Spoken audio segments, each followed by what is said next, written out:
We begin in the Middle East, a lot happening. President Biden's national security advisor, Jake Sullivan, is shuttling between Israel, Egypt, and Qatar tonight, trying to bridge the gaps for a ceasefire and hostage release deal in the coming days and weeks.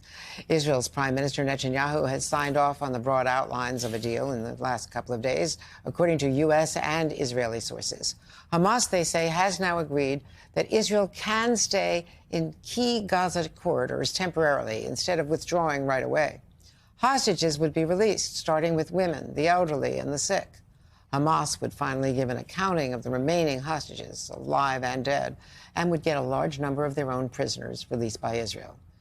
Jake Sullivan meeting today with Israel's President Isaac Herzog before shuttling throughout the Middle East. This is Secretary of State Tony Blinken making an unannounced visit today to Baghdad and meeting with Iraq's prime minister for talks about the future of Syria. Now heading back to Jordan. Hours before, Blinken was in Turkey and spoke about what a new Syrian government could look like.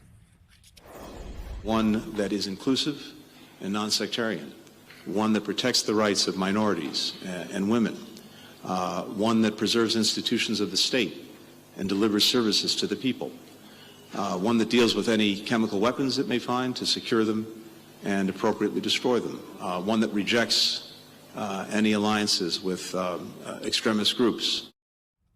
And a short time ago, President Biden speaking virtually from the White House with the leaders of the G7.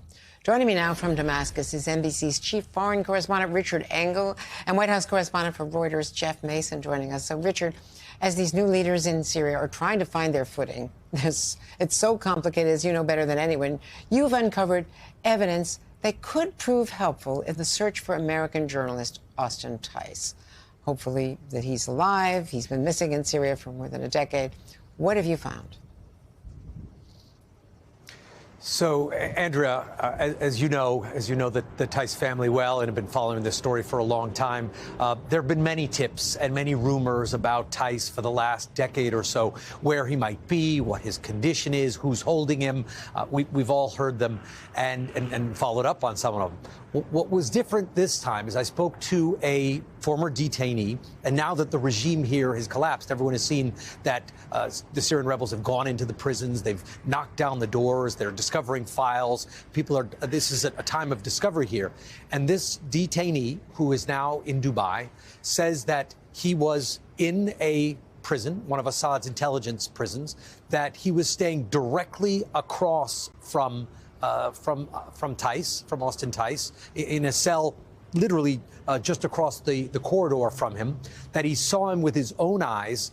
And what was different about his claims from others that I've heard in the past is that he had an extraordinary level of detail. He knew the layout of the prison.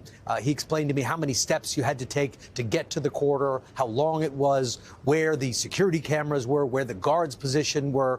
He was there for several years and endured extraordinary brutality there. He said that Austin Tice fared quite a bit better.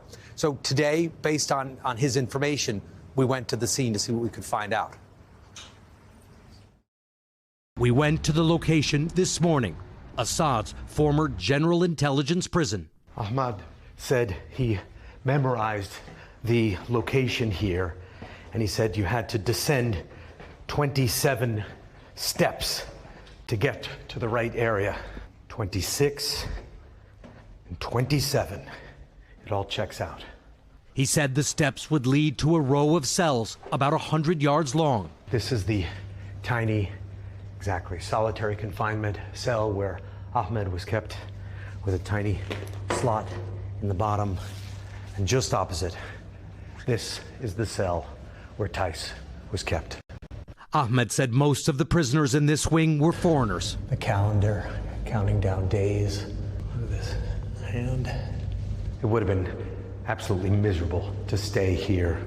Look, there's still cockroaches crawling out of holes in the walls. So he says that Ahmed, the detainee now in Dubai, that he last saw Tice alive with a shaved head, shaved eyebrows, which was customary for all the prisoners in that to protect against lice. In July 2022. We don't know what happened to him, or I don't know what happened to him after that. But every time there is a clue, every time there is a piece of evidence, it is also something to be hopeful for, because one clue can lead to another, can lead to another. And I must say that facility also had a lot of locked doors. There are a lot of possibilities here to be explored, not just searching for Tice, but as Syrians are looking for mass graves, they're looking for their loved ones, they're trying to figure out what happened to people under the brutality of the Assad family dynasty that lasted over half a century. And in fact, Richard, we're also hearing from other media reporting that the rebel leaders, Jilani and his group, are trying to cooperate with the U.S. and trying to find Austin Tice. Obviously, this would be a big bonus for them if they could cooperate with the U.S. at a time when they're trying to get aid and trying to get the reward lifted from Jilani's head and get them delisted from the terror, category. Also a lot happening. This is incredible reporting.